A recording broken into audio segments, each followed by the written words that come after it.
On this week's episode, we have Ken Ungar. He's the president and founder of Charge, focused on unlocking the power of sponsorships to enhance the brands and grow the business of the C-suite, sales workforce, and nonprofit space alike. Using one guiding principle, leave your clients better than you found them. Ken's clients and collaborators have included Honda, Acura, the Los Angeles Dodgers, Coca-Cola, Disney, General Motors, Jim Beam, Microsoft, Reebok, and 50-plus professional athletes in the NFL, NASCAR, and IndyCar. In his own words, Ken has embarked on a weirdly diverse career, sticking to following his passions and taking opportunities when they present themselves. He's been a lawyer, a government official, marketer, and as well as serving as a league representative, event promoter, and business leader at the highest levels of professional sports. Ken's experience in sports business, personal branding, media training, sponsorships, and endorsements, as well as agents and legal issues, inspired him to pen his second book, Sponsorship Strategy, Practical Approaches to Powerful Sponsorships, to help make marketers, managers, and executives identify optimal audiences for sponsorship, solidify their sponsor's brand image, and leverage B2B and corporate social responsibility. In addition to sponsorship prowess and behind the velvet rope experiences, Ken's also a veteran of the airwaves. You can find his interviews on ABC News, AP, CNN Money, ESPN, Forbes, Fox News, Good Morning America, LA Times, New York Times, Chicago Tribune, Washington Post, Sports Business Journal. Basically, he is a big deal, and he is on the Marketing Expedition podcast. We are so grateful to have him on the show, and he's going to share all kinds of good sponsorship tips and ideas and stories. So stay tuned, but first I have to tell you a couple of things. This week's episode is brought to you by Sweatcoin. It pays to walk. Basically, it's an app that tracks your walking, and you get paid to walk with Sweatcoin. And basically, if you want to be a healthier you on a healthier planet, they achieve this by converting your steps into currency to spend on cool products and services. Trust me, I just ordered some pearl earrings and I paid with it with my Sweatcoin from my steps that I walk, which is really, really cool. And you can upgrade your Sweatcoin into all kinds of cool things. It's an app that literally will pay you to walk. So go to peppershock.com/offers and select the link, and then we both get rewarded. So go to peppershock.com, select Sweatcoin, download the app, and get paid to walk. It's awesome. And now it's time for our Marketing Essentials moment. When you go on a journey or an expedition, and in this case, we're going on a marketing expedition, you have the essentials that you need to take on your adventure. Let's take a moment and talk about an essential marketing strategy and tactic that you can take on your journey to help you build your brand and your bottom line. Today, I want to talk about how you can help your business survive and thrive after this COVID-19 pandemic era that we're in, or still slightly in, but we're going to get through it, right? And we need to help our businesses, our local businesses, survive and thrive. So first off, networking events, even if they are on Zoom or online or Google Hangouts, whatever the case might be, still show up, be there, even if it's a virtual event. And if they have an event going on, be there, be around other people, connect, communicate, collaborate, find other people that you can work with or do something with. And I say leaders find leads when you lead in your community, whether it's a nonprofit that you want to serve, doing some sort of cause marketing can really help you accelerate your brand, right? Check in on your employees. How are they doing? Are they there to stay? Are you retaining them? What do you need to do to keep them and continuing to build your culture and your brand from the inside out, right? Work on making sure that they're going to continue to stick around, do the things that you need to do to keep them vital and thriving and surviving, even if they're working from home or needing to work from home for whatever the reason is. Be there to check in on them because they're the ones who are going to help you thrive through this time frame that we're all experiencing, right? Number 3, social media is really important. Doubling down on digital, even if you haven't done it before, now is the time to really Utilize the digital space and place that you can be. If you're a brick and mortar business, maybe it's time to go click and mortar. Maybe you need to bring your business online. Services, products. How can you create something that people can buy from you online? Think about that if you haven't done that yet. Or if you are, maybe it's time to enhance it and take it to the next level. Number 4, times are changing, and because of COVID-19, maybe your competitors have also changed. Your customers have changed. What they do, where they spend their time, how they spend their time. Their priorities may have also changed. What can you do to be where they are at right now? Whether it's on a mobile device, whether it's in front of them, on an email, in the car, wherever it is that they're at, you need to be there in front of them. So find ways to be in front of your customers or your potential customers and find where they are. There are many different tips and tools, and we've got 19 more different ways for you to survive and thrive now as this post-pandemic era comes to be. And so continue to go to peppershock.com or go to themarketingexpedition.com, and there are blog posts and all kinds of information for you to continue to help you build your brand and your bottom line. All right, without further ado, let's get into our interview with Ken. Welcome to Peppershock Media's Marketing Expedition podcast, keeping you up to date with the latest in marketing and advertising. Now here's your host, Ray Allen. Welcome to the Marketing Expedition podcast. I'm your host, Ray Allen. I'm also the president and CEO of Peppershock Media and the founder of the Marketing Expedition community and this podcast. And today's guest, we have Ken Ungar. Welcome, Ken. Hi, Ray. How are you? Good. And you're staying warm over there where you're at in Indianapolis, huh? Very toasty today. Very toasty. Well, I always wonder, different parts of the country have different weather patterns. So today was pretty brisk here in Idaho, but yeah, when we wake up, we know it's hot, humid. That's it. That's all you get. Yep. Well, Ken, tell everybody what you do over there in that part of the world. Right. Well, I own the sponsorship agency Charge. We help brands and properties make the most out of sponsorship. So those are the buyers and sellers of sponsorship. So we help them either sell products, improve their brand image, do those things which sponsorship is built for. And you've also written a book, right? Right. I wrote Sponsorship Strategy, Practical Approaches to Powerful Sponsorships, available on Amazon. But really, I wrote that to help people better engage with sponsorship, get better return on investment, and really make it work for their businesses. And so when we say sponsorship, let's just define that for those that don't necessarily know. I mean, people know what sponsorships mean, but let's dig in a little bit. Tell everybody what it means to sponsor something. Sure. It's when one party pays the other to use their name, their image, their likeness in order to promote their products, their services, and to build their brand image. So in a sports setting, if there's a sponsor of Boise State football, they're using the great image of Boise State football in order to promote their business. So one is the sponsor, and in this case, Boise State is the property. Right. And of course, don't forget the blue turf, because that's important. Right. Very unique branding, right? Yeah, it is. It's got lots of brand equity for sure. People know the blue turf field for sure. In fact, it used to be that they said that ducks would fly in thinking it would be water, and they would land on the field, right? I'm sure they clear all the ducks off, though, before any plays happen. It's great for storytelling, right? Isn't it? Yeah, for sure. Why don't you tell me, speaking of stories, give me an example of how a sponsorship strategy has worked for a client that you've worked with before. Yeah, so there are lots of different ways that you can use sponsorship. One of the best stories was one I was involved with a long time ago. Firestone Tire was in the middle of a controversy with Ford. It was the Ford Explorer and the Firestone Wilderness Tire. And it was a circumstance where the Explorer was flipping.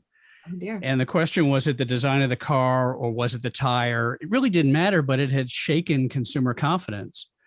Well, Firestone decided it was going to obviously respond with tire redesign and those types of things. But from a marketing perspective, it was going to sponsor IndyCar racing, because if an IndyCar, which is a race car traveling at over 200 miles an hour, if it could safely, consistently, and reliably depend on Firestone tires to successfully bring that race car to the finish line, then you, the consumer, can trust Firestone tires.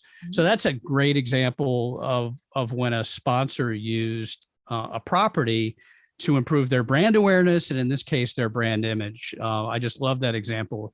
It really has withstood the test of time. Right. And where you're at, there's a lot of race car drivers and race cars that need Firestone tires, right? Right, exactly. Minneapolis. Oh my goodness. That would be definitely a good story to share. That's great. What are some other things that you've done in the sponsorship realm that have helped people build their brand? Yeah. So all the time we're looking at when a client wants to accomplish either increasing sales or changing their brand image, it's using sponsorship as that vehicle. So for example, the most recent circumstance, we represent American Honda, and they sponsor a race at the Mid-Ohio Sports Car Course in Lexington, Ohio, just north of Columbus. And they sponsored that race. It was the Honda Indy 200, but in this case, it was presented by the all-new HPD Ridgeline pickup truck. And so what Honda wanted to do was to feature its Ridgeline, which had the HPD package, the Honda Performance Development Package, to highlight the ruggedness of that vehicle. So that entire sponsorship, whether it was activation on the ground or television commercials, billboards, PA reads, was really focusing on that HPD Ridgeline as a rugged vehicle to really, in the consumer's mind, build awareness that that particular pickup truck has that feature. So that's kind of a most recent example. This was in July of this year. So the most recent example of kind of using sponsorship for that kind of brand awareness goal. Yeah, and when you think of sponsorships, I mean, the deal is signed, the contract's made, and then fulfillment, right? What are some ideas of things that people have done to really help with fulfillment and getting their name out there? And, you know, what are some results of the sponsorship fulfillments that have happened? Yeah, so that's really the most important part of it. So sometimes we call fulfillment activation. And so really no sponsorship is complete without activation around the sponsorship, because otherwise a sponsor is simply buying the right to use the name of the property. So really what we recommend is an integrated marketing approach that combines social media, digital, public relations, experiential, really almost any form of marketing that you can think of aligned around the sponsorship to promote the fact that the sponsorship exists, to give life to that sponsorship, because it's only through that you can really enjoy one of the benefits of sponsorship from a return on investment perspective, which is image transfer.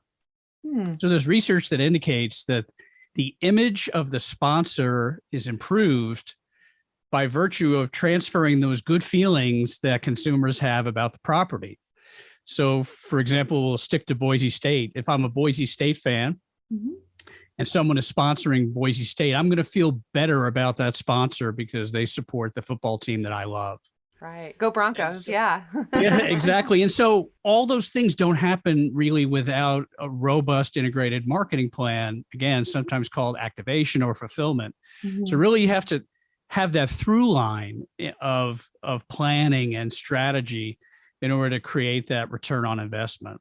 Yeah, and that's so important. Follow up after the event is over or whatever it is that you're sponsoring, right? Now you've collected names and people have engaged. Then what? Right. And so we find, like, for example, sponsorships could be a rich source of lead generation, whether it's through an email campaign or an at-site experiential campaign. And so, again, in order to measure the results of the sponsorship, it's important to follow up on those leads, determine like where they are in the buying cycle. A lot of times that we find that sponsors can accelerate a buying cycle through sponsorship that they are faster to close sales because of meeting the consumer at an event that's sponsored.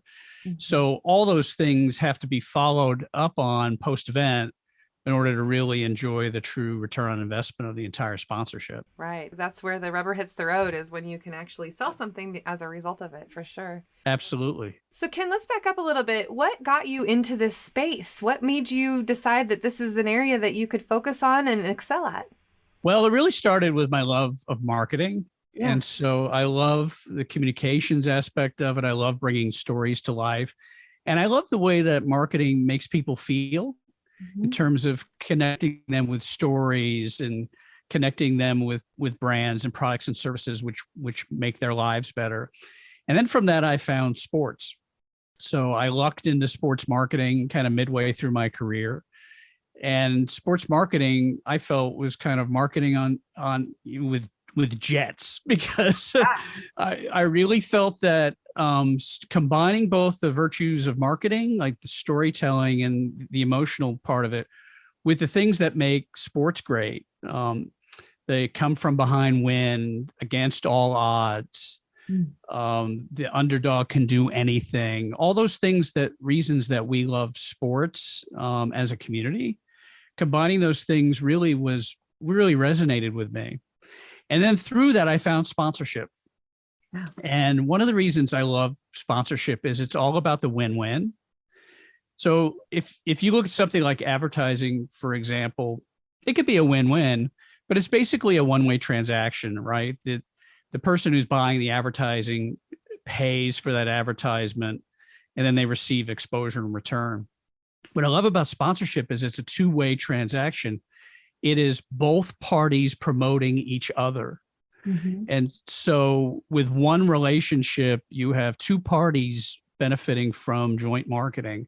And I love that where people work together to accomplish something jointly that it would be harder for them to accomplish by themselves. Yeah, for sure. And what about nonprofit sponsorships? I mean, it's like you said, it's always great to align yourself with a brand that you believe in or that you can support. Have you had experience with nonprofit sponsorships too? Yeah, we have. And I think this is a fascinating time, Ray, of where we are in terms of nonprofit corporate sponsorship. You know, consumer trends have been accelerating for the last 10 years. And I think the COVID-19 pandemic has even caused them to accelerate even more, which is people will support the brands that support their values, that support the causes that they support. So we've seen, to a certain extent, companies even stepping in the voids left by government, where people feel that things need to change as a society, whatever the topic, whatever the cause, that companies need to be a force for good. And companies have responded because consumers have rewarded those companies with purchase. So consumers are 87% more likely to buy from a company that supports their cause than one that does not. And so we've seen this rise of legitimate and authentic corporate social responsibility, sustainability, all these things on the corporate side. Well, this is an incredible opportunity for nonprofits. So if you can match a nonprofit with a for-profit, let's just say recycling, you find a for-profit that for their environmental and sustainability goals, they are committed to recycling. Maybe they're selling their product in recycled packaging. If you connect them with a not-for-profit that is dedicated to recycling, to the cause of recycling through sponsorship, you have what's called a purpose-driven sponsorship, where A, they can promote each other's cause, B, the for-profit is making a contribution, in this case in the form of a sponsorship fee, to that nonprofit. And so what you have is a win-win. You're all rowing your oars in the same direction, because in this case, you are furthering the cause of recycling and sustainability around the vehicle of sponsorship. I think it is really exciting to be a nonprofit in the sponsorship world these days.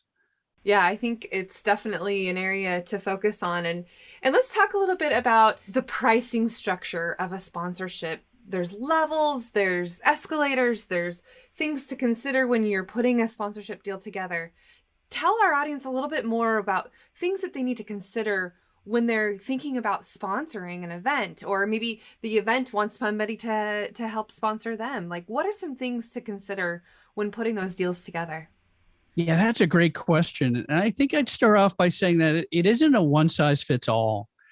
And so the price is unique to the circumstances of each sponsorship. That's the first thing to remember.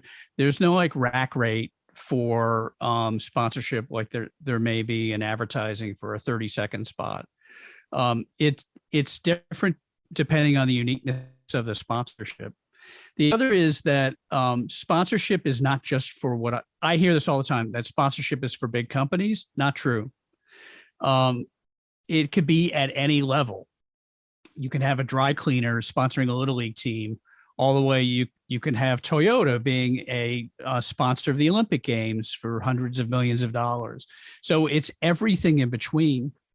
The things to keep in mind are there's tangible value of the things that you're sponsoring. So what is the value of the things you're getting? If it's a gala sponsorship, if you're a not-for-profit, the value of the tickets you're getting, and the value of the signage you're getting, and the value of access that you're getting.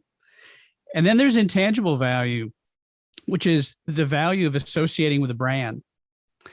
And so while there's a formula for creating sponsorship, you could also, if you're new to sponsorship, try to find the comparable value of other sponsorships in similar areas. So call around, and if you're a music festival, find out what other music festivals are charging for sponsorship of their sponsors, and try to set your prices that way. Mm-hmm. But really, I think the one message that I'd leave your audience with is it's not one size fits all. It's unique. And it's really, there's engagement at every level. Right. People say, it's all about the, the butts and seats, or, the number of tickets are sold, or, the eyeballs on your brand. Right. And so not always is it that the number, but it's the quality of the people that you're getting in front of. Right. Right.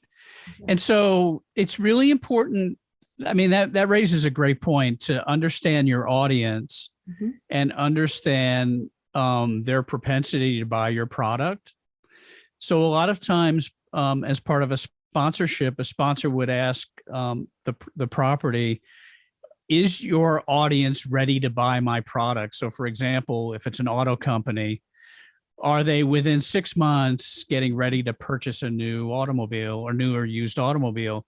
A property that has that data could be in a really powerful position to find a sponsor who's an automotive company, because they can demonstrate, look, my audience is ready to buy your product. All you need is to get in front of them through this sponsorship. But you raise a great point. It's how ready is that audience ready to move to action to make a purchase? Yeah, that's definitely the ticket. And what do you feel about the tchotchkes, sometimes they call it trinkets and trash, and things that people give? And, what are some things that you've seen that have been highly effective that, are leave behind pieces, or things that people give out that actually get used, that, are memorable, that, kind of support the purpose? Have you seen some pretty effective tools that people have used? Yeah, it's kind of sponsorships keep the premium industry alive. That's right. There's no doubt. And so my rule of thumb is, some of the things that are highly unique are good, whether it's, things like bobbleheads or keychains Yeah. or pennants or things like that. However, what I've seen over my career is the things that people wear, mm-hmm. if those are free. So some of my clients have given away free hats, T-shirts. Yes. And especially if there's a great design, mm-hmm. Something that's unique but not dated, so that it doesn't say 2021, which in 2023 right. is old. Yeah. I have seen some of these things up to 10 years Oh my later. gosh. Wow. Yep. Yeah, I have a whole drawer full of, But I've seen people walking around going like, I know that red hat. I gave that away 10 years ago. Right. And then when you go through a branding change, it's like it's nostalgic, right? It's like something from way back when, and you still have it, even though they've got a whole new, color scheme or whatever. Right.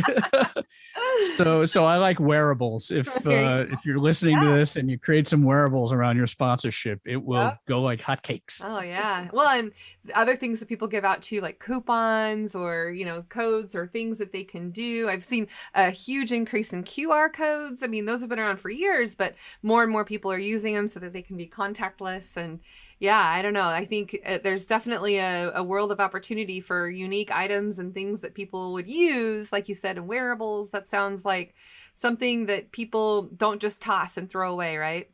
Yeah, I love coupons and things of that nature because I can measure that after the event. If they're unique to the event, I could look at redemption rates after the event and understand what that audience did or didn't do. And again, that raises another point, Ray, is that sponsorships are often long-term. So, or as they should be, so that it gives us a chance as marketers to experiment and understand how to move that audience to action. Like, did this coupon work?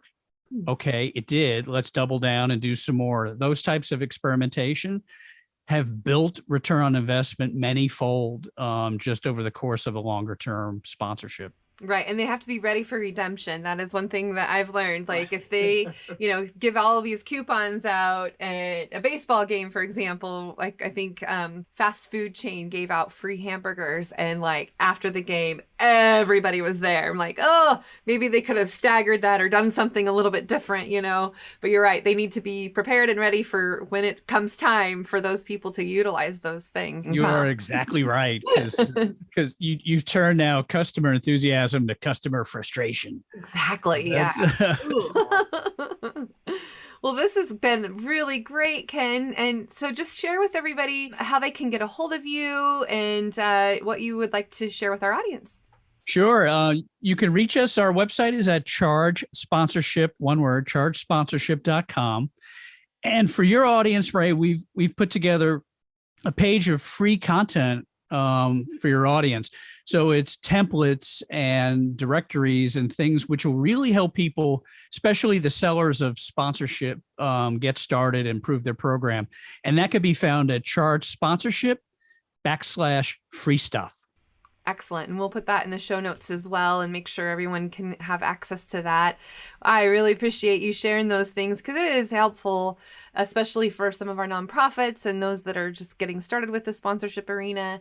I think that this is definitely a way to integrate into your marketing strategy and plan and sponsorships and, public relations, the feel good, do good things that are needing to be in more and more people's marketing budgets as we go, right? Absolutely. And thanks for the opportunity to be here, Ray. I loved it. Absolutely. Well, thanks, Ken. And for those of you listening, of course, the best thing you can ever give us is a review or a share or a like or a download. The more we can have everyone hear our message, the more we can get all of these wonderful tools out to you. And thanks again, Ken, for being on the show. And we'll look forward to more. Thank you. And all right. So those of you listening, enjoy the journey until next time. Thank you. Thanks for listening to the Marketing Expedition podcast. Find more online at peppershock.com.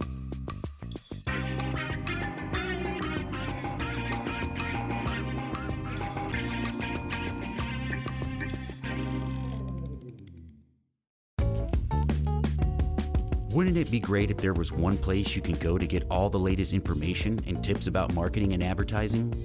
The Marketing Expedition community is that place. People like you gather in our online community to build relationships with others and find the latest marketing trends, tactics, tools, and technology. We help you build your brand and your bottom line.